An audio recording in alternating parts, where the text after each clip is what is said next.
I was listening to the story about, it was the story of a family in Washington, and the little boy called the Bigfoot the Cowboy Man. And he had, apparently it had made an effort to steal this kid. And it hit me.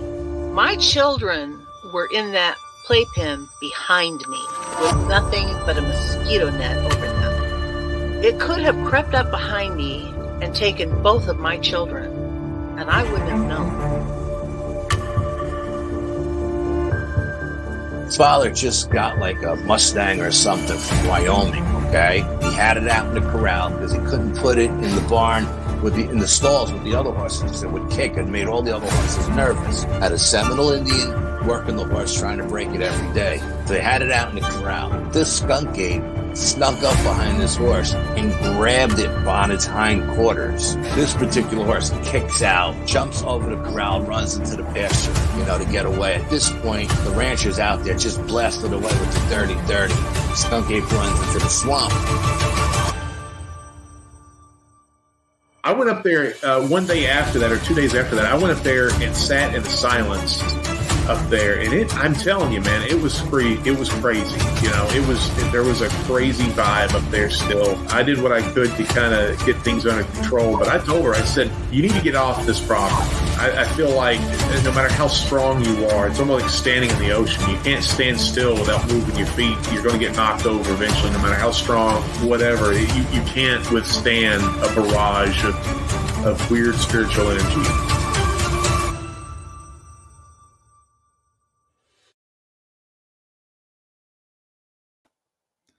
Hey, what's up, everybody? Welcome back to Paranormal Odyssey. Hope everyone is doing well out there. Just wanted to bring another short story, you guys. Before I get started, though, I want to ask everyone, please hit that subscribe button. If you would, sure would appreciate it. If you've had an encounter and would like to come on an episode and share it with me, either on Paranormal Odyssey Live here on YouTube or one of our 2 podcast releases we do weekly, I'd love to talk to you about that. Shoot me an email to Wayne at paranormalworldproductions.com. All right, just going to go ahead and jump into it. Today, I got one from Texas for y'all.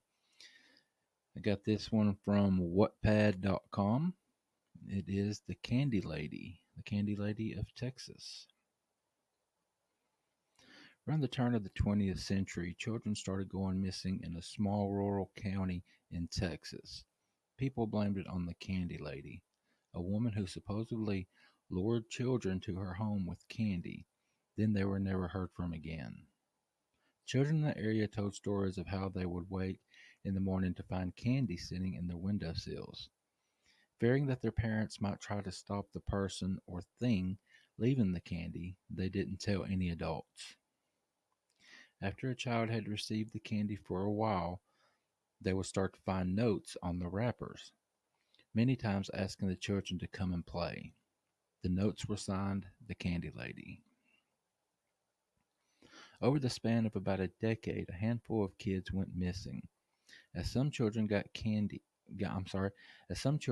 little older, they started to confess that they had eaten candy left on their windowsills from a Candy Lady.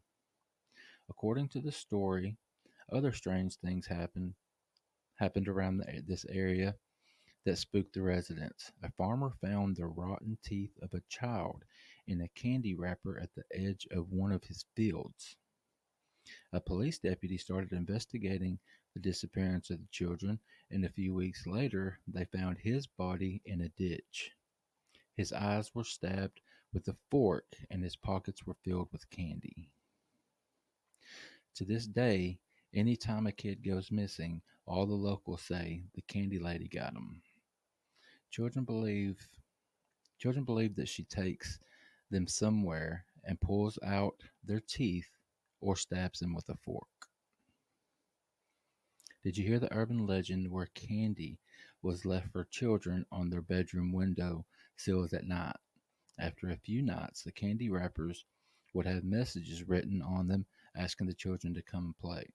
The wrapper was signed the Candy Lady. The children would then vanish, never to be seen again, taken by the Candy Lady. This legend dates back to 1903 in a small rural town in Texas and is based on something that did happen. It is believed that Clara Crane was the Candy Lady.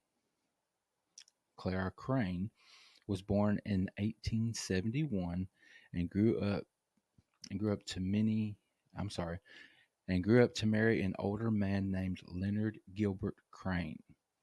The couple would have a daughter who they named Marcella. In 1893, Marcella was killed in a farming accident with Leonard, who had been drinking at the time. She was only 5 years old. Clara blamed her husband for her daughter's death. 2 years later, Clara poisoned her husband with a caramel. She was convicted of the crime and sent to North Texas Lunatic Asylum.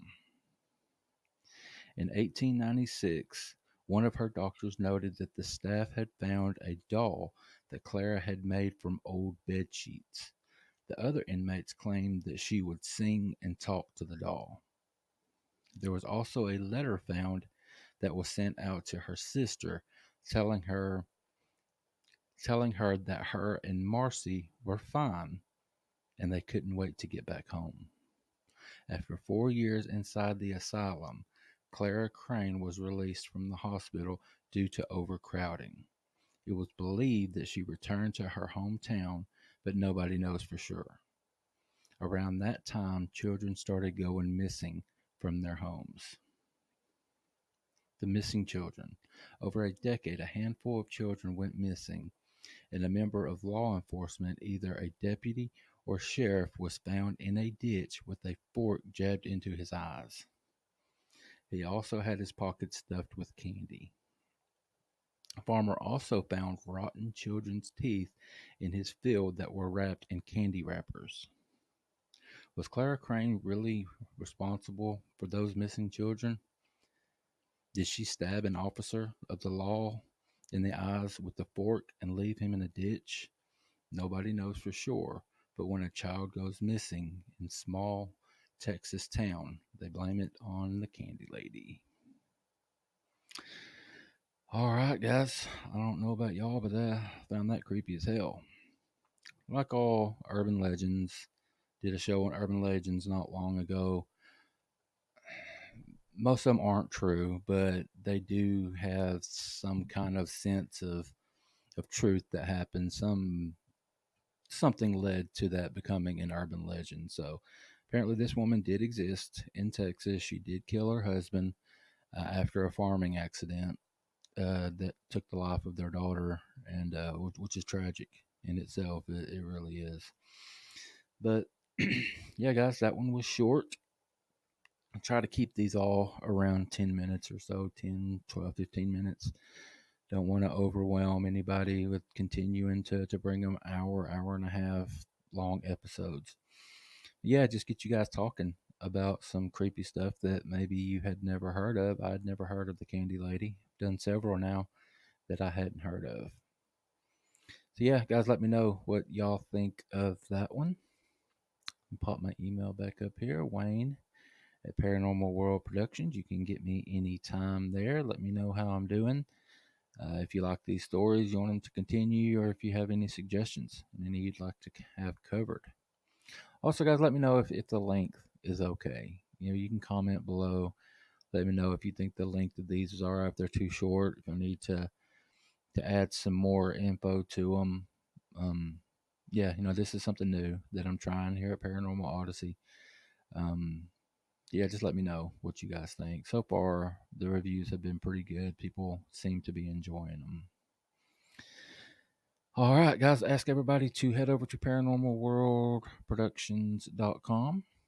Pick you up some merch. Brian just recently announced that we are partnering with a charity to help terminally ill children go on camping and outdoor adventures. I'm sorry, I don't have the name of the organization in front of me right now.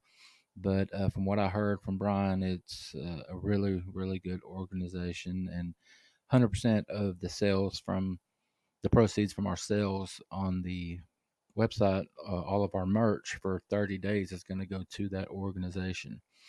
So that's Paranormal Odyssey gear, Sasquatch Odyssey, True Crime Odyssey, anything that you pick up from the Paranormal World Productions family is going to go to those proceeds. So ask anyone if you can, just to help us out, help the kids out, if you will.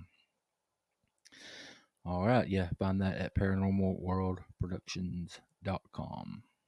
All right, I want to remind everybody about Paranormal Odyssey Live, which can be found every Friday night, 7:30 p.m. right here on YouTube. And also Paranormal Odyssey podcast. We're still releasing 2 episodes a week.